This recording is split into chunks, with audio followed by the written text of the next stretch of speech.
ela aqui, né? E ele, o músico, está sendo sepultado agora 2 horas da tarde lá em Ourizona. Que Deus conforte a família dessas pessoas. Vem comigo, ao vivo, Mochilink chamando. Tava com saudade do Mochilink, hein? Mochilink chamando o Evandro Mandadori, deixa eu ver. Ele tá na delegacia. Só pelaquela fachada ali, eu sei qual delegacia que é. Delegacia de Sarandi ou Marialva. É Sarandi? É Sarandi ou Marialva, hein? Deixa eu ver. Espera um pouquinho. Parte de cima ali, eu acho que é Marialva. Ao vivo com a informação. Você está em qual delegacia, seu Evandro Mandadori? Oi, Salsicha, boa tarde a você, a todos que acompanham o programa. Você falou que eu cheguei na televisão, falei que eu tava com saudade de você. Aí você me quebra no ar, fala que tava com saudade do Mochilink. Achei que você ia falar que tava com saudade de mim, porque você foi pra praia, pegou um bronze, também. Voltou mais moreno, com melanina na pele, aí fica ruim, né? Eu louco. Não, tava com saudade de você. Tava com saudade da equipe toda, tava com saudade do telespectador também. Eu fiquei com muita saudade, fazia tempo que eu não pegava 2 semanas de folga, peguei, mas tava com saudade de vocês. Mas vamos com a informação. Você está em Marialva, Sarandi ou Maringá? Vamos sim.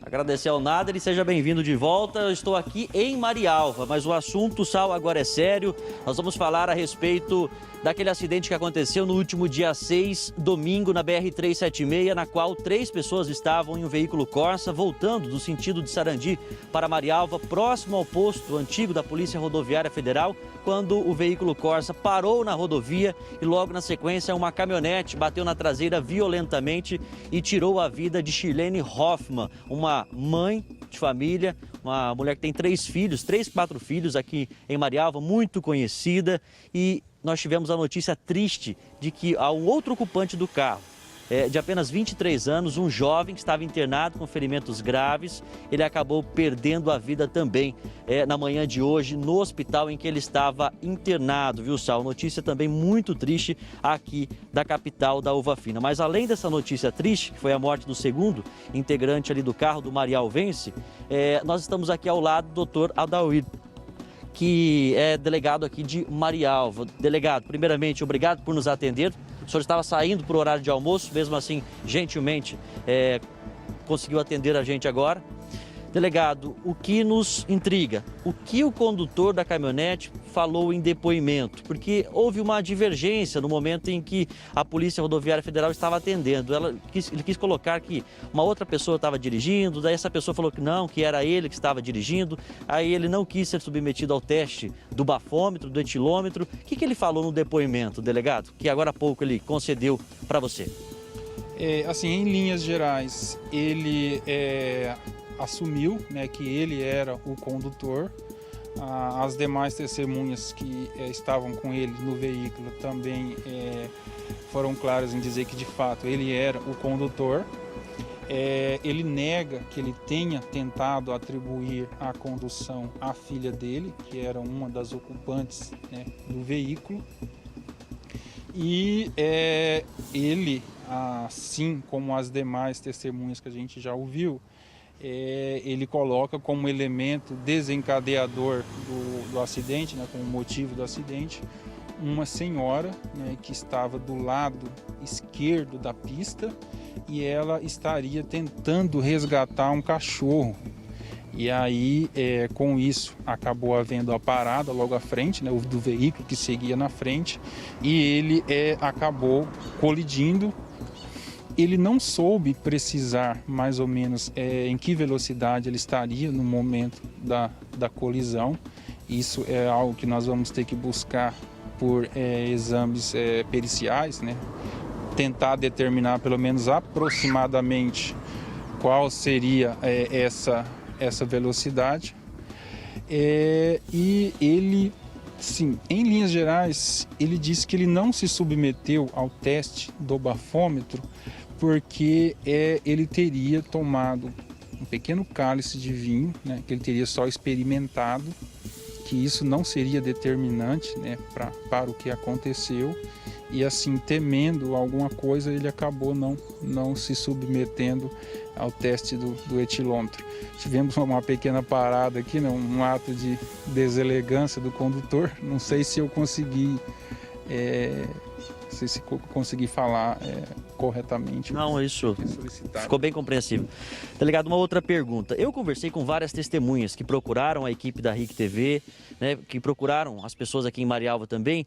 Você conseguiu encontrar, a polícia conseguiu encontrar alguém que confirme que tinha esse cachorro que estaria ofegante, passando mal, vamos dizer assim, né, precisando de socorro ali na rodovia? Alguém confirmou isso também? Porque, ao que tudo aponta, a vítima, a Shirlene Hoffman, que foi a primeira vítima desse acidente, que morreu na hora, no momento em que o acidente aconteceu, ela teria parado justamente para auxiliar no socorro desse cachorro, desse animal que estava na rodovia.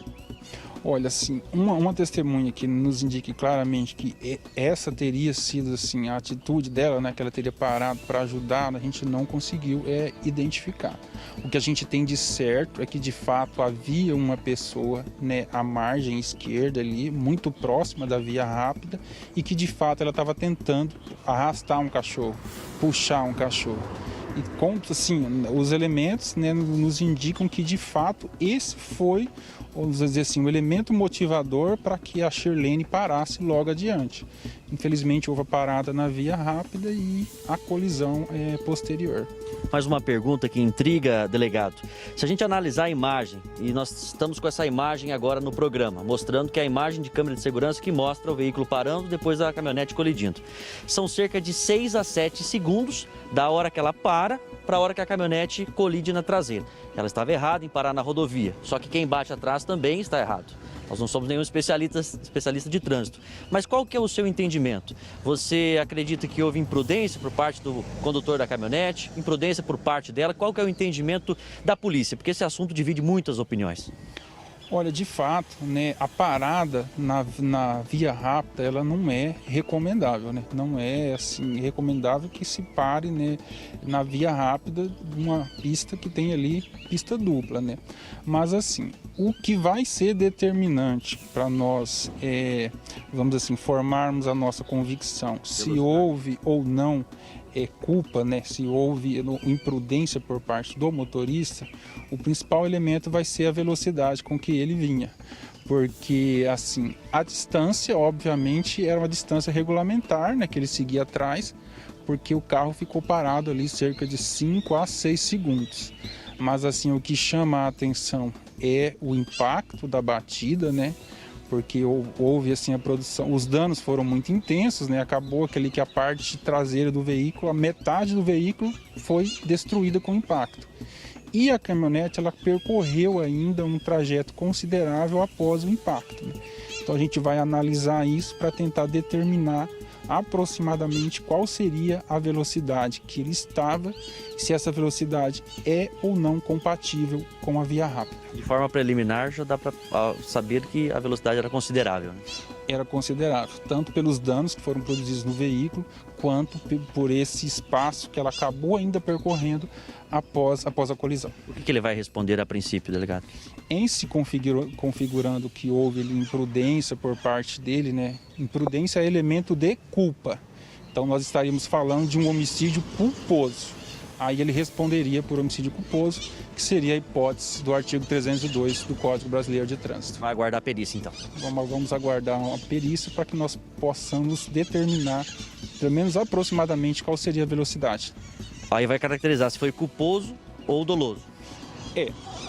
Em princípio, nós trabalhamos só com a hipótese de homicídio culposo, né? O doloso nós não podemos caminhar nesse sentido, pelo menos não por hora. A perícia vai determinar se ele responde por homicídio culposo ou não. Obrigado, delegado, pelas informações, Sal. Esse assunto dividiu muito as opiniões por conta dos dois erros. Erro da condutora, que já não está mais aqui para se defender, infelizmente, foi vítima dessa tragédia, e também por parte do condutor, que agora a polícia vai investigar se ele estaria cometendo uma imprudência ou não, mas a princípio ele estaria acima da velocidade com os elementos que foram coletados até agora e que o delegado nos repassou. Mas o motivo que ela teria parado seria realmente por conta de um cachorro que estava recebendo já a atenção de uma outra pessoa ali próximo ao local onde ela parou o carro na rodovia, Sal. Eu queria fazer uma pergunta para o delegado, se você puder colocar o retorno, e até aproveitando enquanto o Evandro coloca o retorno, quero dar um alô para essa testemunha que estava tentando acalmar ou tirar um cachorro ali da rodovia no dia do acidente. Espontaneamente, vá até a delegacia. Se você estava lá e viu o acidente, você estava tirando o cachorro, chega e fala, doutor, eu vi o senhor falando lá no programa do Salsicha, eu sou a pessoa, se apresente à delegacia como testemunha e dê sua versão, porque até agora a polícia não conseguiu encontrar essa testemunha que estaria tentando salvar esse cachorro ali naquela região. Então, se você é a pessoa, vá até a delegacia de Marialva e preste o depoimento para o delegado, que vai ser muito importante nesse inquérito policial. A pergunta que eu quero fazer para o senhor, doutor, é sobre a versão do motorista. Porque ele falou para o senhor que desde o momento do acidente, ele falou que ele era o motorista. Eu assisti reportagem e vi ele falando que quem estava conduzindo era a filha dele. Inclusive falou para a polícia. Então agora ele está contando a verdade que era ele que estava conduzindo. Isso aí, com o depoimento no dia da Polícia Rodoviária Federal, pode alguma coisa contra ele agora na sequência do inquérito? Porque o senhor ouviu também o policial rodoviário federal no dia em que aconteceu o acidente. Como é que fica essa nova versão agora dele para a delegacia? Olha, vamos dizer assim, essa assunção por parte dele, né, essa admissão de que de fato ele era o condutor, assim, nesse momento a gente deixa de trabalhar com a hipótese de que ele poderia ter tentado praticar ali uma fraude processual ao supostamente tentar atribuir a direção à filha, né? Agora, assim, essa tentativa dele de repente atribuir a direção à filha vai nos ajudar, né, a formar ou não a nossa convicção na hipótese de culpa dele responder de fato por homicídio culposo. E ele tomou se ele tomou, doutor, só uma tacinha de vinho, um pouquinho só de vinho, ele poderia ter feito o resto batômico que teria tirado qualquer dúvida. Agora fica essa dúvida agora, porque a gente vai ter que ouvir os policiais, as testemunhas, para saber se ele bebeu só uma tacinha, foi só um cálice ou se ele bebeu mais. Mas isso aí é a sequência do inquérito. Quero agradecer ao senhor. O senhor tem outros casos sendo atendidos, porque é a delegacia de Marialva, de acidentes graves com mortes naquele trecho ali entre Sarandi e o perímetro urbano de Marialva. Tem que fazer alguma coisa ali para tentar salvar a vida, principalmente do povo marialvense que está morrendo ali naquela situação, hein, doutor? Olha, de fato, né, isso foi objeto de uma reunião que nós fizemos, a última reunião do CONSEG de Marialva, e sim, de fato, chama a atenção, sim, e há um movimento, né, com as demais autoridades para que se coloque ali um redutor, alguma coisa para diminuir esse número de acidentes, né? Mas aí é algo que já assim, não pertence mais assim, à polícia judiciária, né? Os outros órgãos como o CONSEG, as próprias PRF e outras autoridades já se movimentam nesse sentido. Muito obrigado. Agradeço o senhor pela entrevista e vamos aguardar para saber qual vai ser o procedimento agora, a determinação por parte da Justiça. Obrigado, Evandro, com as informações. Agora, eu só quero fazer uma perguntinha para o povo de Marialva e para o povo da região que utiliza ali. Primeiro, a polícia fala que não pode colocar pardal. Pardal não pode. Mas Maringá é cheiro de pardal, não é? Tem pardal no Sinaleiro, tem pardal na Colombo, lá perto da Guarda Municipal, tem pardal aqui perto da Conca, tem pardal para todo quanto é lugar. Não é? Não é, Maringá? Inclusive, um pouco do dinheiro vem para a prefeitura ainda da multa que é do pardal na Colombo. Em Sarandi botaram um redutor lá. De vez ele funciona, tem dia que ele funciona, tem dia que não funciona, tá. Por que não tentar colocar alguma coisa para diminuir a velocidade de quem é pé de chumbo passando ali em Marialva?